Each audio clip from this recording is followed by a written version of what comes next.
Tashi, I remember you telling me how helpful pre-Cana was for you when you and Mm. your husband were, when you guys were engaged, when you were about to get married. Hmm. And you talked about this a lot.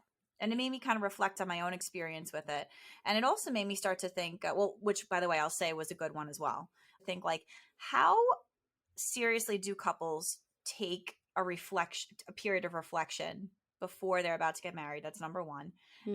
And number two, how many programs or opportunities actually exist specifically for couples that are about to get married, where they could just take a beat and just be insightful and think about the differences between the two people, and also think about what they're about to bring to the table together. So tell me a little bit more about your experience with that and why it was so profound for you in your life. Um, I think it was a good experience because it was really specific. It wasn't general. It wasn't like, the hot topics which everybody knows, like, do you want kids? Where do you want to live? Hmm. What's your background like? All of those things by I feel like by the time you get married, at least in my case, we had discussed many of these things. Yeah. But it came down to like really like little itty bitty things that really taught you about someone, like their habits and their how they handle things. Give me an You know, example of what you mean by specific. Like, do you remember a specific question that really stands out to that you? stood out. Yeah, it was like when a holiday comes up and, your families live separate or they live close. Do you have an idea of where you want to spend those holidays Oh, that's a good one. Yeah. together? So things like And that. yeah, because holidays, that's like a topic that people argue over a lot. Of putting the families together. Do they blend well? Do they not blend well? How do you deal with it if Right. they don't blend well? Right. And it talked a lot about your family and their family. And, what do you do if it doesn't blend well? Are you going to take your family side or are you going to take your spouse's side? And Mm. those were things that, like, you didn't necessarily think about. You don't. It doesn't come to mind. We were No. really fortunate that, our families, get along swimmingly. But Yeah. they regionally live very far apart as well. Mm-hmm. So, just little things like that. I felt like, wow, if you can get through big topics, small topics, uncomfortable topics, and find that the person that you're marrying is really compatible with you on all of these things. I mean, don't get me wrong, we didn't get 100%. We definitely had some things that we were incompatible about, but it was discussed. It was like, you answered this, they answered that. Let's dissect it and figure out why. And one of the things I lied when I said that we had figured out whether or not we wanted kids or not. I was like still kind of open to having kids when we did pre-Cana, and he was like, nope, done, we're done. We were already parents, and he wanted to. He kind of didn't want to, and I did, and I had to find acceptance in myself. Going, yeah, that window that's definitely closed for us, and I had to find acceptance there, where I guess it wasn't a burning desire enough, because I was already a parent. So that was, I think, the biggest thing that I had to really kind of sit back and consider and digest. Um, but that's us personally. Everybody has their big hot topic, right? Right. Right. And how about you? Because you guys are Catholic, but I don't hear you talk much about pre-Cana and what you guys went through. Yeah, it definitely was not as insightful as the course that you took, honestly. The questions are more general, more broad. It, just being who I am, Yeah. I was the one that it was like a baseline for me, that because just for listeners, and Tashi knows this, I ask like 99.9999 billion questions about Oh a no, single topic she's per day. yeah. So that's just me personally. But because I had that baseline of questions, it opened up like the threshold, the door, I guess you could say, for me to ask more questions and think more deeply about things. So that's why it helped me. But not everybody thinks that way or is that way. So I think that it would be just a really, really good opportunity for couples to have situations where they can explore things more deeply, because realistically, I think it'll help a marriage. It'll Oh, for set you up for sure. success. So that's pretty much that's where I'm at with that. And I think that with the episode we're going to have today, It's going to be a good one. I think it's necessary. I think it's just one of those, you have to do some sort of this type of counseling. We're having a Yeah. counselor on about premarital counseling. So we're very excited to have him. We're going to be speaking with a family and couple therapist, Trevor White, who started a program called Launch to Land that basically deals with setting couples up for success pretty much by offering them courses and opportunities to really reflect on who they are as individual people and who they're going to be coming together. So we're really excited to speak with Trevor. Yeah, and it's accessible to everybody and it's super affordable.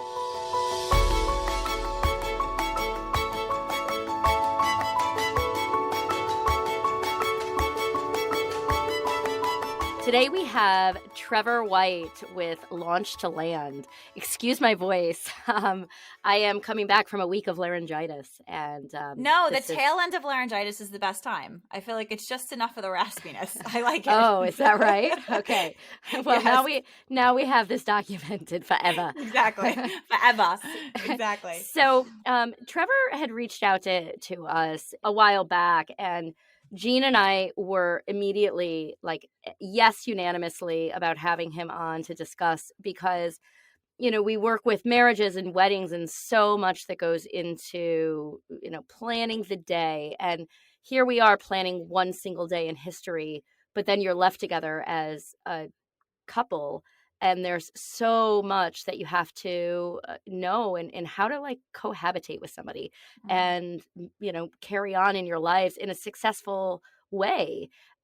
So one of the things that Jean and I always talk about is the preparation for marriage and what you do to to make sure you're marrying the right person or make sure that you're actually ready to walk down the aisle. And in my case, I was married in a Catholic church, so we did a something called pre-Cana, which was extremely valuable with my marriage. I mean, we talked about every little thing, and as trivial as you could possibly think of to huge things that nobody is necessarily comfortable at that time in their relationship to discuss. Things like, you know, uh, sex stuff or money and how are you what are you comfortable with, how much money do you have, how much money have you spent, what's your debt, all of those things. They sort of like opened it up into a something that was in front of you and had to be discussed.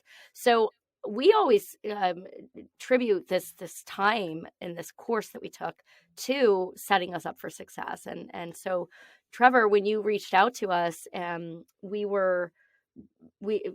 it was a unanimous yes, because people who don't go through pre-Cana or maybe don't get that Take from it seriously. pre-Cana, Mm-hmm. like how what are you doing to prepare for a successful marriage? So Trevor White, thank you so much for joining us. Thank you, Trevor. Yeah, absolutely. Thank you so much for having me. It's great to be on here. Great. So Trevor, let's just go right into it. Why don't you tell us about this program that you've developed? Yeah. So Launch to Land is a premarital counseling video series. So it's interactive, but it's not necessarily live therapy. Like you're not doing therapy with me, even though I am a marriage and family licensed marriage and family therapist. But anyone can do it, which is the benefit, right? You don't have to be in Washington State, which is where I'm based. You can be anywhere, and you can take this course. And the kind of inspiration for it, the reason why I did this. I've been working with premarital couples for like a decade. And often I'll hear, especially and frankly, often from women, like, man, I'd love to do premarital counseling, but my fiance doesn't want to do it. Or, I'd love to do premarital counseling, but we can't afford it, or insurance isn't going to cover it, or, it seems like the only options are within a church setting. And so it seems like there's just a lot of barriers to access for people that, could really use something like this, basically an opportunity to sit down with your partner and have some really good intentional conversations about the kind of marriage you want to have. And so that's what led me to develop this. And it's basically just a compilation of the work that I do with premarital couples in my private practice here in Seattle. And I kind of package that together for people to do at their own pace from the comfort of their own couch, and for a lot it's a lot more affordable than it would be anywhere else that you could reach out.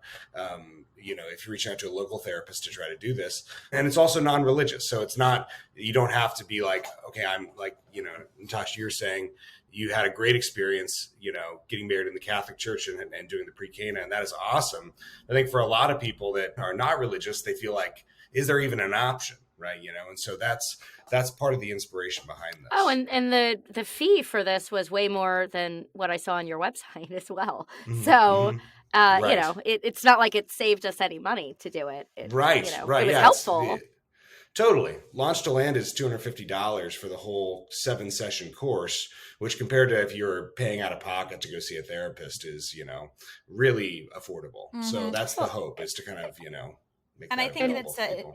it feels so valuable because obviously, I'm going to assume like for you to develop this program, this is backed up by years of your own experience. How you developed these questions would be based on, how you've interacted with couples over the years and the issues that you've seen come up. What kind of questions are they?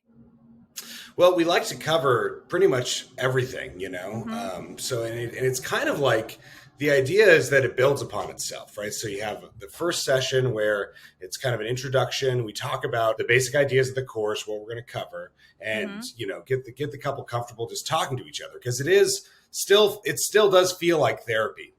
I'm talking to you. I ask a question. We pause. There's a workbook that the couples are filling out the whole time, and they have time then to write answers. There's times where they're asked to reflect. There's times where they're asked to, kind of do an exercise together. So it is still very much like therapy, but in this kind of setting. So we start with an introduction, then we talk about similarities and differences. We talk about the family of origin, communication, hot topics, kind of like you were referencing, Natasha, the money and sex. Those are typically the ones couples And struggle in-laws. to talk about most, right? Yeah. Yeah, in-laws and In-laws. family of origin, and Yeah. and affection, how you're going to feel that across the lifespan, and then we have this kind of closing episode where we recap what our expectations were coming in versus what they are now, how they've changed, and so that's the kind of breadth of what we cover in Launch to Land.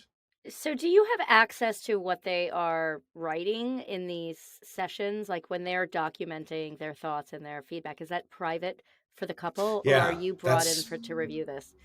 that's their own process. They get to download the workbook once they purchase the course, and then privately write about that. And part of it is, I ask in the first session for couples, because the big theme for me and my premarital work is aligning expectations, right?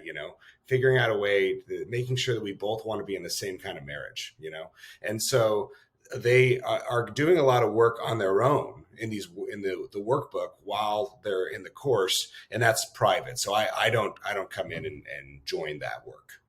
What's some of the feedback that you've received from the couples? Yeah, I think people find it just to be very helpful to be able to have this space during this time. I mean, your listeners know it's a hectic time as you're engaged, you're getting ready to get married, you're thinking about talking about all this stuff. But maybe, we're not talking about our relationship and the reason why we're doing this in the first place, right?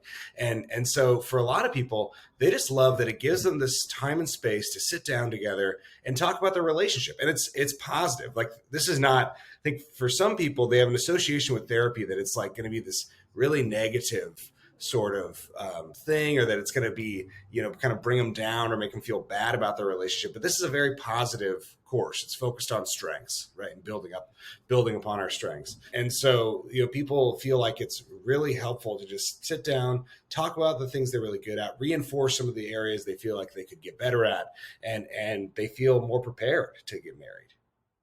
Could you give us an example of, a time where perhaps there was a major incompatibility that comes up? So, Yeah, if totally. there's a discussion and they find that they're very much incompatible with this, how Mm-hmm. is that handled? Mm-hmm. Yeah. Yeah. So with specifically to Launch to Land, there we talk about significant issues. So I'll reference that, a number of times during the video series. So it's like, hey, if this is coming up for y'all, this would be a reason to actually do a little bit more therapy of your own right now. So like go contact a local therapist and work with them, because it's going to be around for a while, right? So we got to deal with it. So a lot of the things, a very common one, right? I'm sure you all have heard this with friends of yours, or maybe even experienced it yourselves. I know I experienced this myself before getting married. Do we want to have kids or not? What do we want that to look like? This is a huge conversation for couples.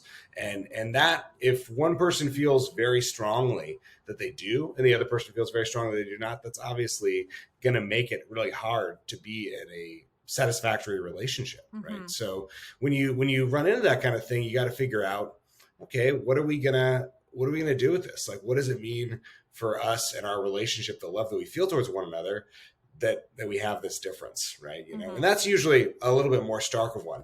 One that I run into a lot, that's kind of, I find very interesting to talk about with couples in our kind of modern world, is the bride going to take the groom's name, right? This is a pretty common challenge that people run into. And what I find with any kind of difference, right, is, can we understand why this matters so much to you, right? If I want to keep my name, why is that so important? What is the value that you're placing on that? If I want my wife to take my name, why is that so important to you? Why is that meaningful? And is there a way to honor the values behind both of those things, right? So I can give you an example of a couple I worked with one time where they had this idea, their different idea about changing names, right? The person was like, I have accomplished so much with this name. Like, I am a person that has done, like, they had pursued advanced degrees. They had a PhD. They're like, it feels like I'm erasing that accomplishment, right? And I feel like I don't want my life and what I've done to be subsumed by this relationship. And I love you and all that, but I just can't give that up, right? So they found ways to really honor, what she did and what she does in the relationship, and make sure that she had space to continue to further her career. It got into all this really interesting stuff, right? And she ultimately decided to change her name, but I think it helped her to feel like, we're going to honor, what's important to you here, right? And so that's what I run into or what I try to do with couples when they have incompatibilities. It's interesting. Your name is your identity. It really is. And so Yeah, this has been it's a who huge you thing. are to this point in your life, and to now re-identify as a completely different name, the way you're signing your name, the way you're like, every single bill that comes in your name is going to be different now. It's I feel like it's a little traumatic. I have not officially changed my name. It's Yeah, it's yeah. it's not because I decided I have a minor in feminism, and I always said, like, I don't know if I'll change my name.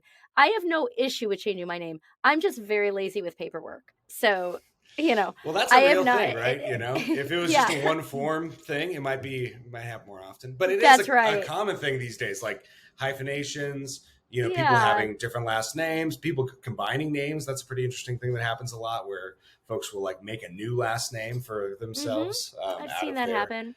yeah, I yeah. have But I yeah. know a playwright friend of mine. He has a very like milk toasty name, and Hmm. wanted to have his professional name be more dynamic. So Hmm. he Hmm. took on his wife. They hyphenated it, and he took on Oh his yeah, wife's right. name. I should have done So that. Right. White Yeah. is about as milk toast a name as it gets, right? and his last name it was Brown. So, Oh, it hey, was there you go. Yeah, yeah. exactly. It's just not very compelling to have the color Yeah. names. And Yeah. so if you're wanting to have like a dynamic name, out there, then perhaps that would be helpful.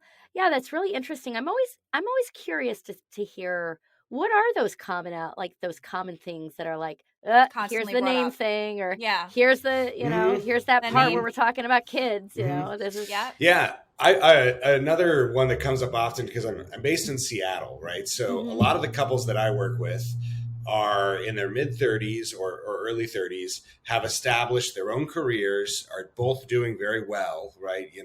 And oftentimes each have like either own their own property or feel really like great about the place that they live. So where do we move? Whose Yeah. place do we move into? What do we do with that? Is a really fascinating thing. I find it's hard for someone when they've like worked really hard to like buy a house, right? On their own, not being married. Listen, I think To there's figure one out. answer to that. I'm sorry. What do you And that think? What do you is, think? I think you keep both of your places, you rent them out, and you Okay. start new Yeah. together. And you have this residual income that's coming in. If you can Hmm. work it out, with the Yeah. banks to get Yeah. something new together. I think it's Yeah. difficult to have someone move into your space. And I think it's Hmm. difficult to move into Hmm. someone's space that's been established that's not yours. Hmm. So, Yeah. that's History a lot there, of memories muddling to get there. through. Yeah.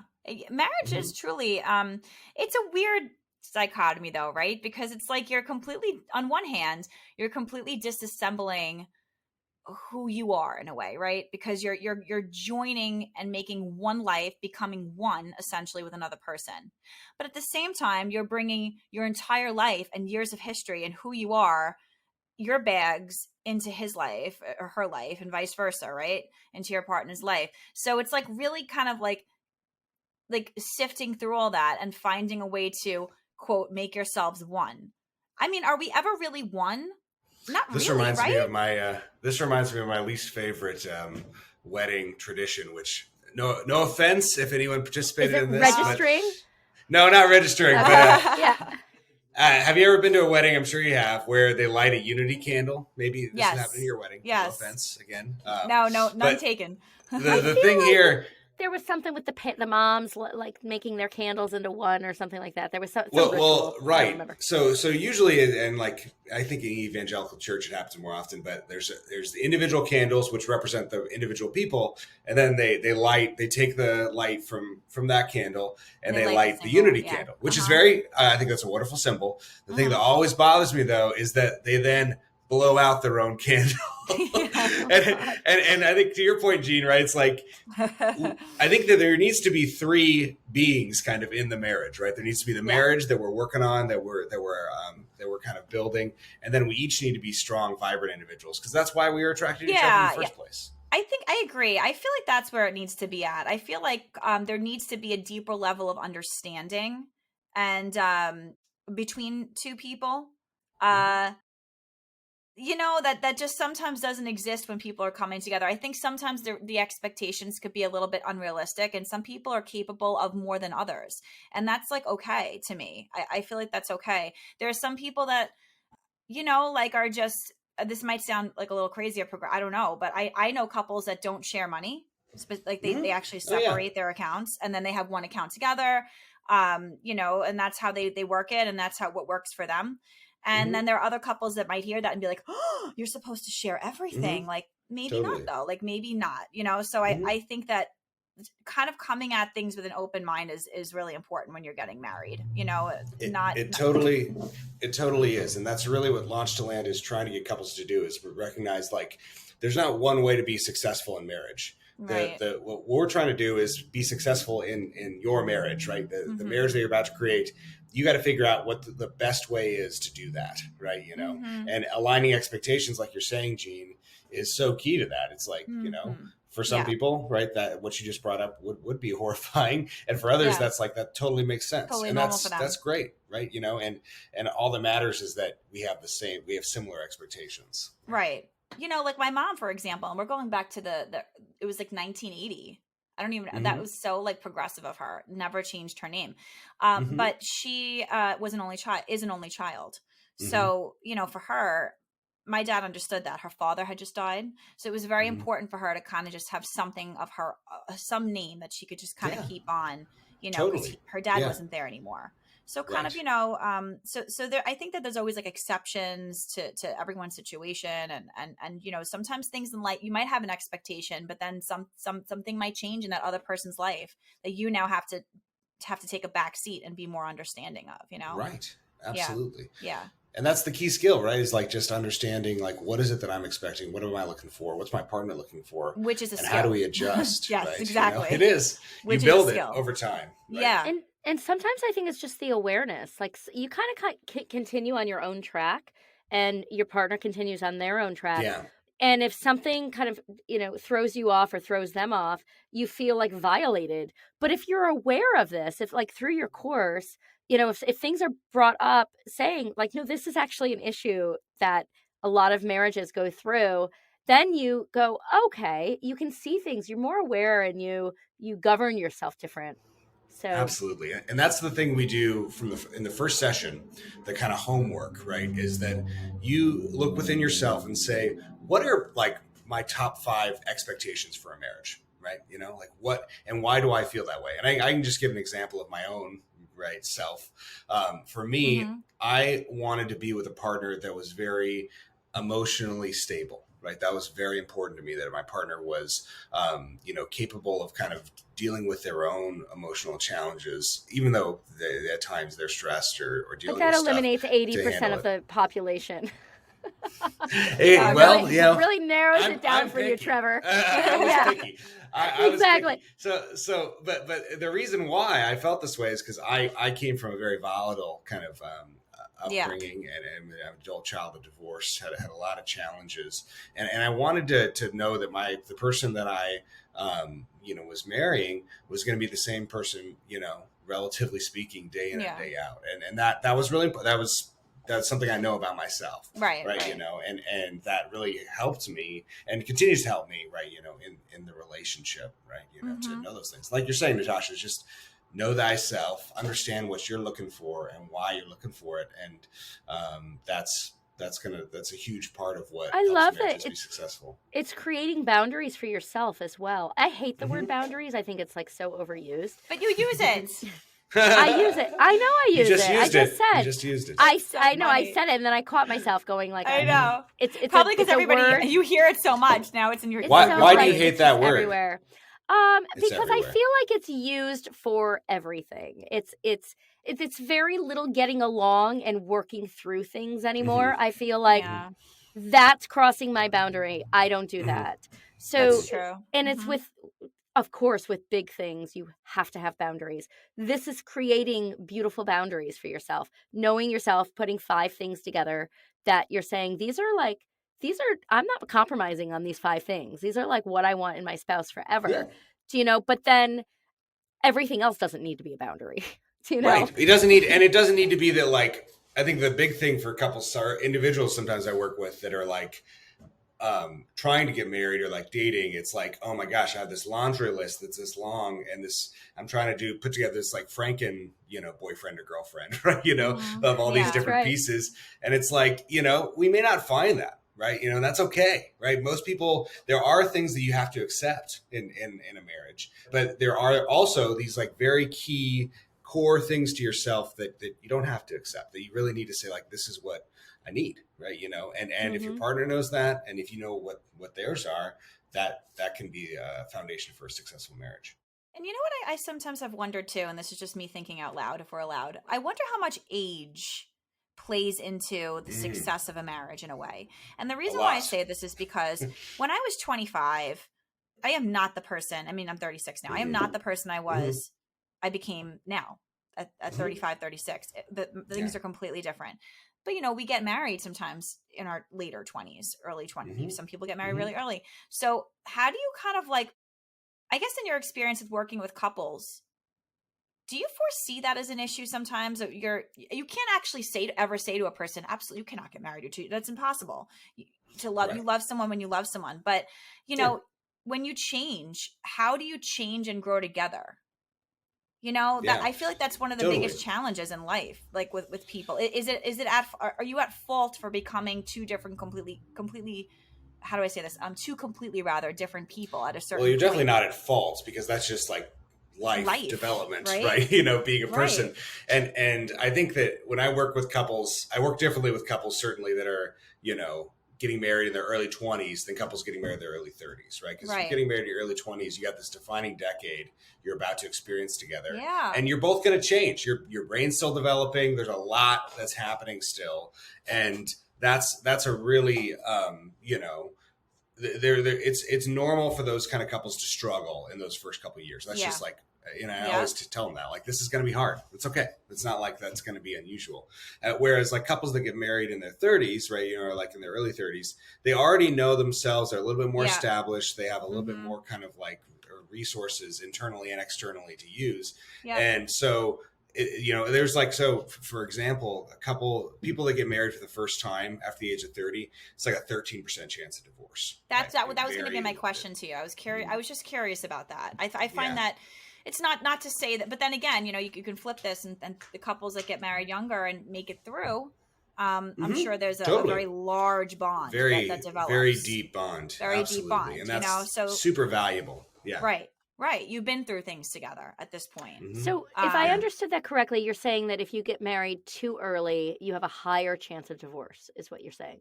Statistically. That is definitely true. And I mean, statistically, right? So there's a lot of other things that would go into that. Sure. Obviously, it's not just like age is not the only variable. But couples that get married younger, I guess the thing I always say is that it's a little more of a dice roll, right? We don't know how you're going to develop, right? Or what things you're going to be interested in or what's going to happen.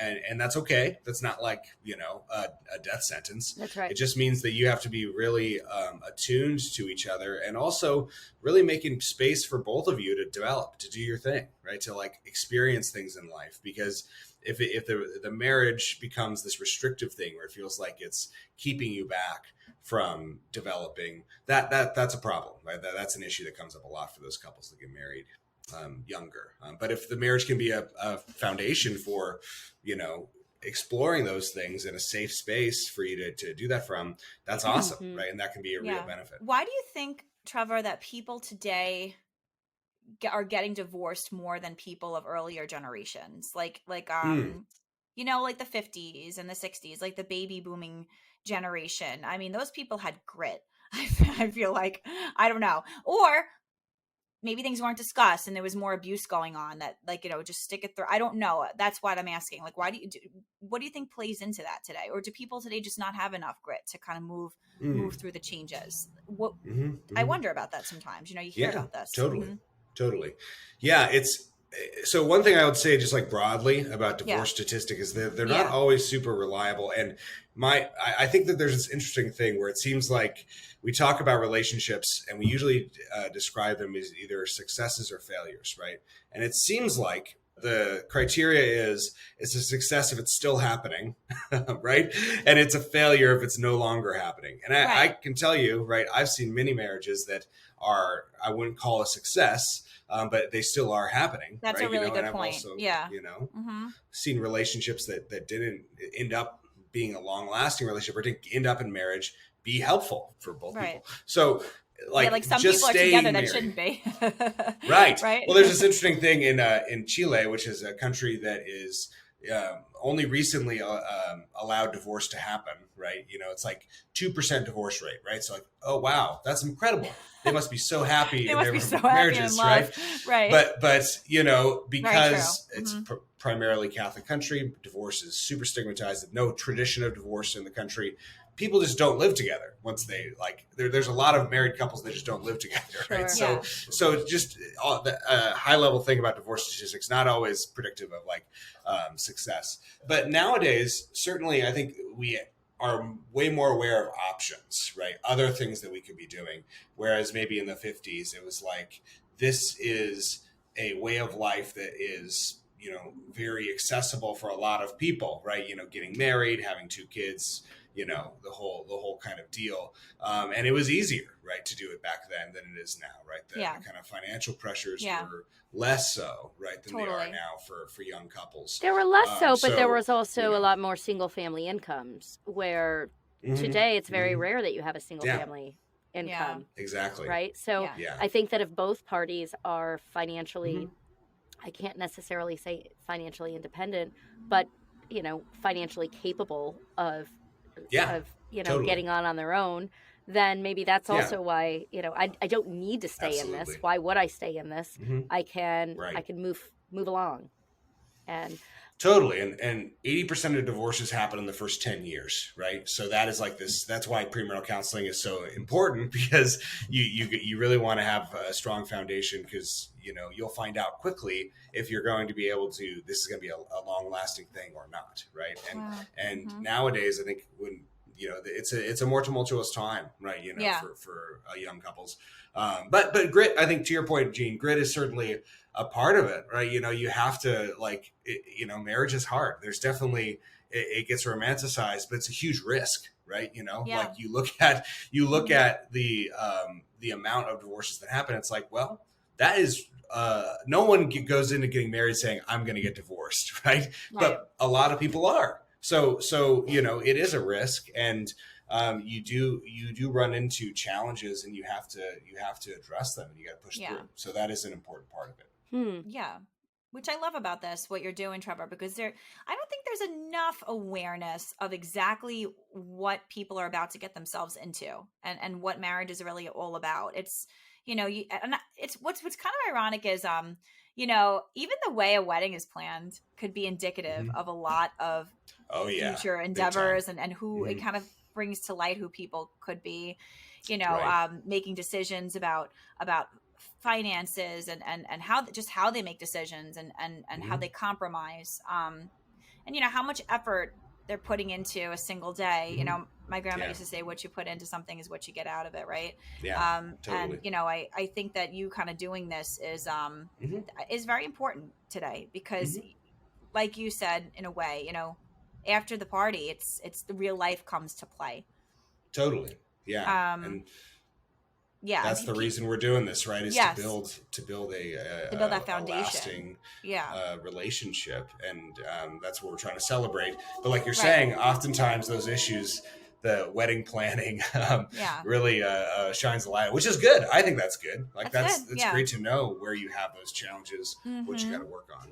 And for couples to actually realize that and think about that for a second, like, this is the person too, and how you guys are working through this. For sure. Yeah, it is interesting to see. I think wedding planning is one of the first things that couples really collaborate on, to see, either they have different visions, or they disagreements, or one is doing, 80%, 90% of the work, and the other one is just like, okay, honey, whatever. That's the thing that is so awesome, I think, that gets brought up, is that, like, okay, how are we going to split up our labor here? Yeah, what's the dynamic? What's the idea? And speaking of the 50s, I guess, right? I think about this often because I work, again, in Seattle. A lot of people are wanting to have, relationships that are very equal, right? And that's important. We're both doing an equal amount of work. But I think that's a lot harder to quantify, right, than people give it credit for. It's a great idea. But I look at, like, my grandparents' marriage, who they're not necessarily interested in equality. They have a very specific gender roles. But they don't argue, or there's no debate about, like, works for them. Who, who's doing what. But is it fulfilling? Whereas, like, our right. Our modern couples are struggling to, I think, figure out, like, how do we split up this work? And the wedding planning process is a great way to start figuring that out. Like, who's going to be responsible for what? How are we going to make sure this feels fair and feels equal? Because that isn't as easy to do when we're just like, okay, we're going to.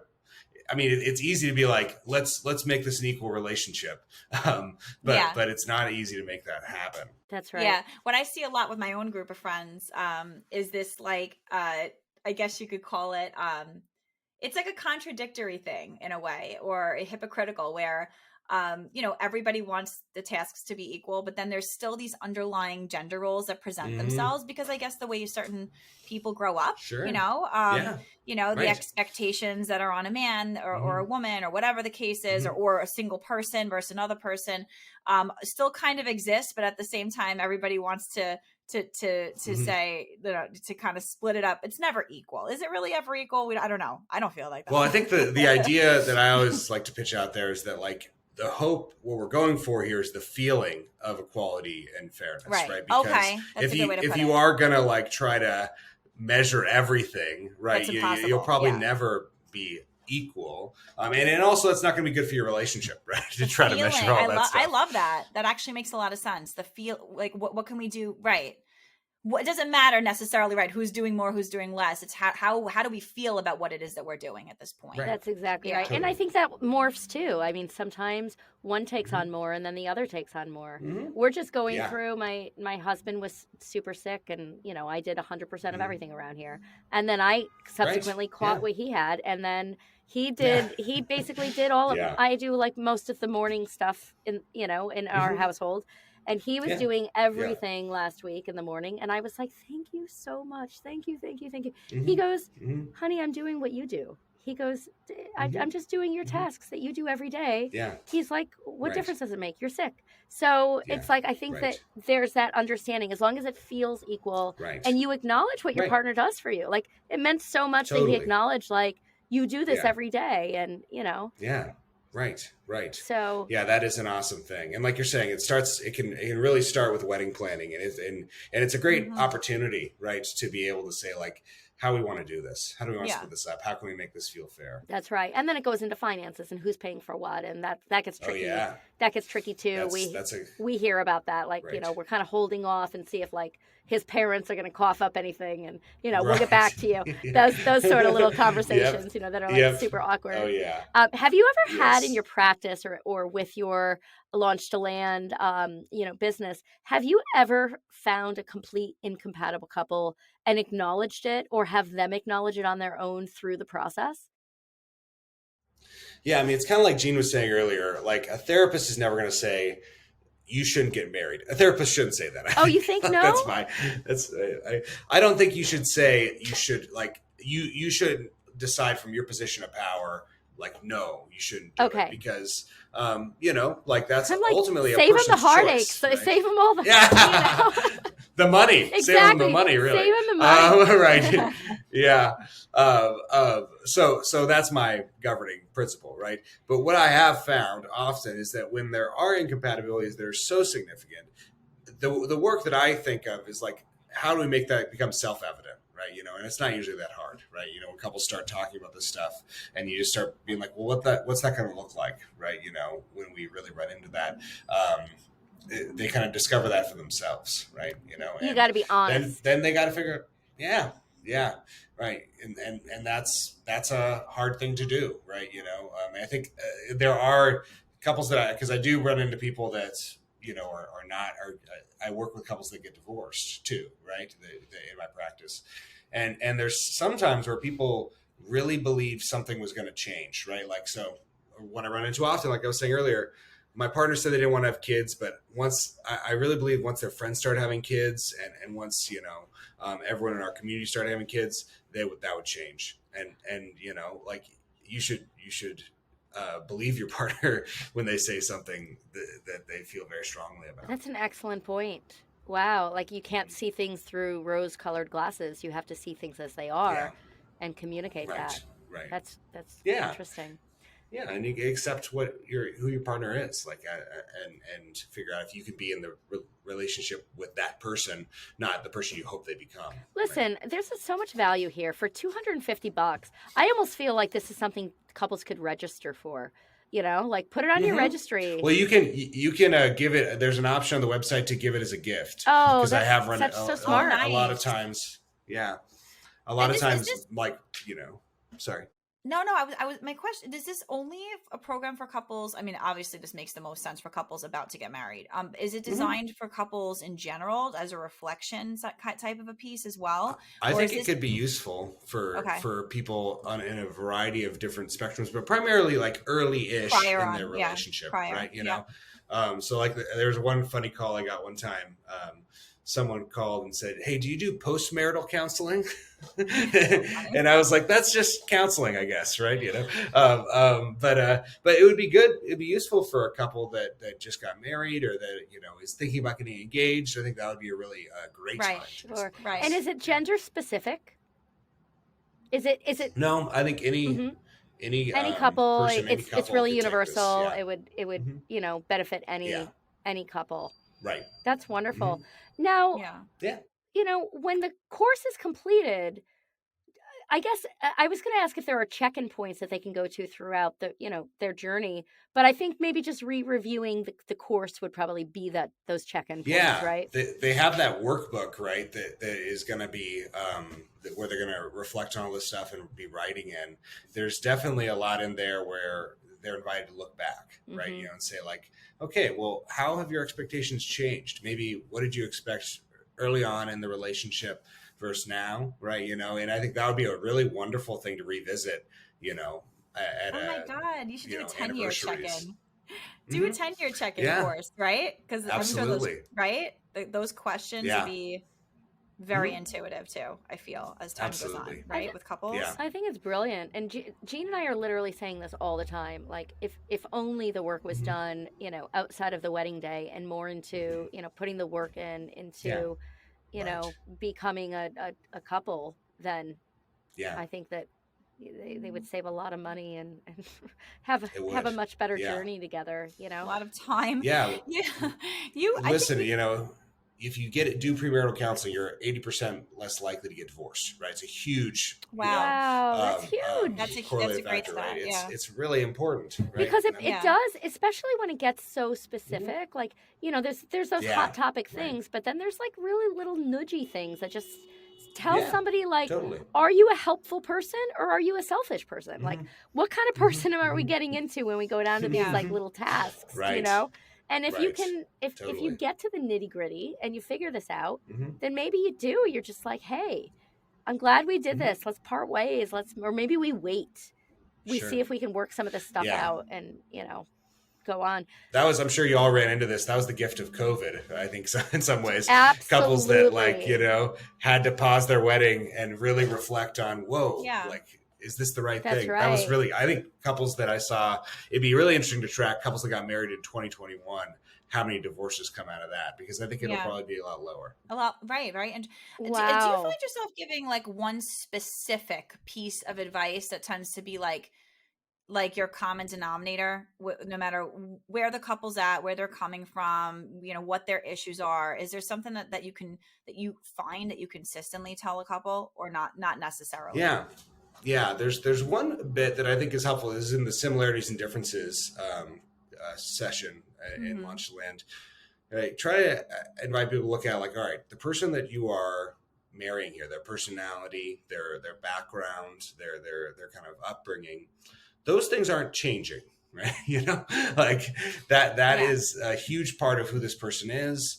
And also the differences that you have between you and this person, that's why you're interested in them. People are always drawn to people that are different from them. So figuring out ways to accept those things that are different about your partner from how you look at things and do things, that's what I really encourage couples to do. Like, hey, that's not going to change, no matter how much you try to convince them, right? To like look at things differently. Some of those things are just like not going to change, especially things like personality and impacts from your upbringing, right? So finding ways to accept that is key. That's excellent as well. Wow. Yeah. People waste a lot of time, I think, trying to convince their partner to be different, right?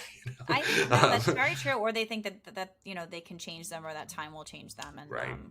Just like what you said, like in couples that are or marriages that are starting to fall apart, like you said, they were waiting for that person to change, and that's so huge. And I think that everybody does that. I think you just wait for people to change. Totally. You can't change someone. You can change how you react to them, or what your expectations are of that person. Yeah. But you're not going to change. Leopards don't change their spots. I say that all the time. Like, leopard's not going to suddenly turn into a zebra on you. So once a leopard, always. Once a liar, always a liar. Was a liar. And do you find another question I had was, with your years of experience in working with couples, do you find that there might be one specific factor that does tend to throw a wrench in a couple's interaction with one another, where they either make it or don't make it, or or they had specific plans with one another, and like, I guess where I'm going with this is I think what I've seen a lot of, and I am in no way, shape, or form an expert on relationships. Let me just say this right now. I'm just saying, based on experience and what I've seen with my friends and life. Once couples commit to and have children, I see a lot of changes in relationships. That could be good or bad. Yeah. I'm not saying it's one or the other. I'm just saying I see that. And when it's bad, it's bad. I see a lot of divorce kind of triggering from that. Differences in opinion. Well, that's that whole idea, right? The first 10 years, right? Why so many divorces happen. That's what I was thinking. Because that's usually when you make that decision. So I wouldn't say that there's like one trait or one, thing that comes up. But like what you're describing here, Jean, is like really the kind of, gauntlet that a couple runs through right after getting married, when they decide whether or not to have kids, when they go through that process of trying to have Mm-hmm. kids, that is like a really defining moment, right? And if you Mm-hmm. handle that well, you set yourself up for, a long, successful relationship. If dysfunction enters the relationship there, that can be a real problem. That's where I Mm-hmm. work with couples that are like launching their kids, right? Their kids are going off to college and they realize, oh, wow, like we did not really, we became a really great parenting unit, right? Right. Not lovers anymore. And that's a big Mm-hmm. challenge. It is. It is. I see this a lot too. And also, you never know what you're inviting into your relationship. And I don't, this is going to sound, I don't mean this to sound horrible. I'm just being factual. Like, I remember when my husband and I decided, okay, we're going to have kids. And then he said something so profound. He said to me, because I was all about the whole, like, butterflies and stars. Oh, baby, the stroller, the baby shower. I was, Yeah. 28 years old. Right. But he goes, whatever, we get, whatever God give, we get. So in other words, what if we have a child that has, that's difficult to deal with, a lot of behavioral problems or something like that, or whatever the case is. Nothing's perfect, and he said, I'm willing to accept and to whatever I get, I love, and that's going to be my life with you, with our family. And he kind of got me off that whole fantasy in a way. And I was like, wow, this is a reality here. And I'm so glad that we had conversations like that, my husband and I, prior, that some people don't think about having, that you never know what kind of challenges are going to come your way, not only with kids, with anything really. Are we willing to deal with things together? Can we get through it? There might be periods of time where we can't go on all these dates, Right. Oh yeah. That's we can't thing. Can't travel like we used to be able to up and go. And that maybe if that's the only way that you connect with somebody, understand that you have to be able to connect in different ways, right? Otherwise, I don't know. Good luck, So I think that's stuff that, for anyone listening, think about how you connect, and think about how find other ways to connect, maybe, because life is not just about one thing. Yeah. Absolutely. That's a very valuable thing. And, depending on how people respond, to the premarital course, I'm thinking about doing a pre-kid course as well, just because that is like oh wow, that's huge brilliant. Thing, right? Do that's it. very cool. So, Totally. Do sounds it. Good. Pre-kid, and then like even when you're in the thick of it, Jeannie has two small There's children. all these stages. Right. And it's hectic day to day, balancing work and life at home, and it's a lot. And our son is older; he's 14, so we're like now we can go on dates, and now we can enjoy some time and not have to worry about a sitter and stuff like that. So totally, we're in completely different stages in our life, which is another thing. One thing I want to bring up really quickly is I always thought there's so much pressure on. When do you start your family? Because you have this little window of, when your biological clock is still going and working for you. And, the older you get, the more difficult this is going to become. And, but don't you want to have lived your life and established yourself and actually have the security to support your family? It's this very, it's this dilemma and this pickle, like, biologically, we should have our kids pretty early, right? Be done with it. Have our kids, but nobody's ready. You're not developmentally, emotionally at this time, and certainly most people are not stable, financially in their early 20s. Yeah. So how can you support a household and children? So it's a pickle. Yeah. Yeah. It's hard. We're finite beings, right? We have limited time, resources, and energy, right? You can only do so much, right? In one day, right? Each day, yep. Yeah. I always encourage couples, and this is in the course too, like, make a list. What do we want to do before we start trying to have kids? Because you can only do so much. It's not like you're going to be able to travel to every continent or, like have your mortgage paid off and all these things, right? Before you start having kids, you have to decide what are the pivotal things that need to happen before we feel ready to do that, right? And it's a little easier to do it that way than just like say, all right, we got to start next fall. For sure. Or whenever, right? And, it's hard. It is hard. And something that I always think too, look, another, and this is barring any type of abuse. Obviously, if you're in an abusive relationship, get out, physically, whatever the case is. But, typical problems where you might question your relationship, which we all go through. There is a reason why people say the grass always does look greener on the other side. Of course it does. Like, when things aren't going our way, it's always going to look greener on the other side. I think that's why marriage is work. And I think that people need to be willing to put up with some stuff sometimes and go through the work, Yeah. Yeah. For sure. Acceptance. I mean, we're all saying that, right? Acceptance is so key to a happy relationship, recognizing what you can and can't, right? Accept. And that's the work, right? That's what you got to do. Yeah. I'm so excited for this kids thing. Get to work on that. Yeah. I think that'll be great. Okay. I think that'll be amazing. Yeah. Yes, please Nice. Contact us and come on again. Thank you for the feedback. For sure. Absolutely. When Absolutely. that comes up. Yeah. Oh my God. Because we have such a vast group of listeners, and we get so many comments and great feedback all the time.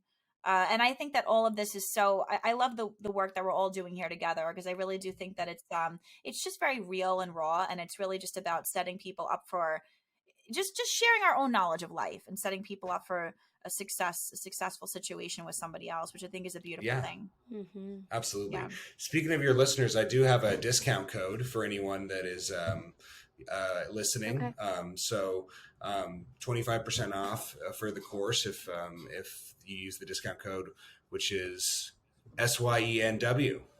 So use that discount code and get 25% off. Awesome. So SYENW, so that's So You're Engaged Now What? Exactly. And Perfect. that's great. It brings it under $200. I love the idea of registering for it. Just do it. Like, it's just, you have literally nothing to lose and everything to gain. No. You love someone, you can give it to them as a gift. All those things, are valuable. So, I love it. And listen, one of the things that made this possible through Zoom and technology is the fact that you are in Seattle and we're able to connect and have listeners from all over be able to get this valuable information and have access to this course. So absolutely. Thank you so much for joining us today. Thank you so much. Thank you Trevor. so much This was for a having me wonderful on. Conversation. Thank you. Yeah. It's been you. really great to talk to y'all. Yeah. So You as well. Y'all. and I'll let you know when I have the Love it. Yep, there it is, the y'all. Yeah, exactly. I'll let you know when I have the kids course going, and we'll Perfect. Yeah, stay in touch. Yeah. That's amazing. What a great idea.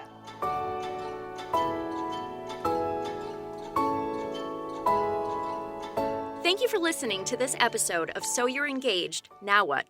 If you enjoyed this podcast, please subscribe and rate us wherever you listen. It really helps. If you'd like to reach out with any questions or suggestions, please email our team at podcast@livepicturestudios.com. This podcast is hosted by Jeannie Singari and Natasha Sherritt-Lacari. It's produced by Jeannie, Natasha, Nicole Palmetti, and Christiana Krimmel. It's been edited by Crizel Peniquito and Nicole Palmetti. Artwork has been created by Joe Nunez, and music has been supplied by Ian Post and Artlist.io. And this podcast is brought to you by K-Vibe Studios. Until next time, bye and happy planning.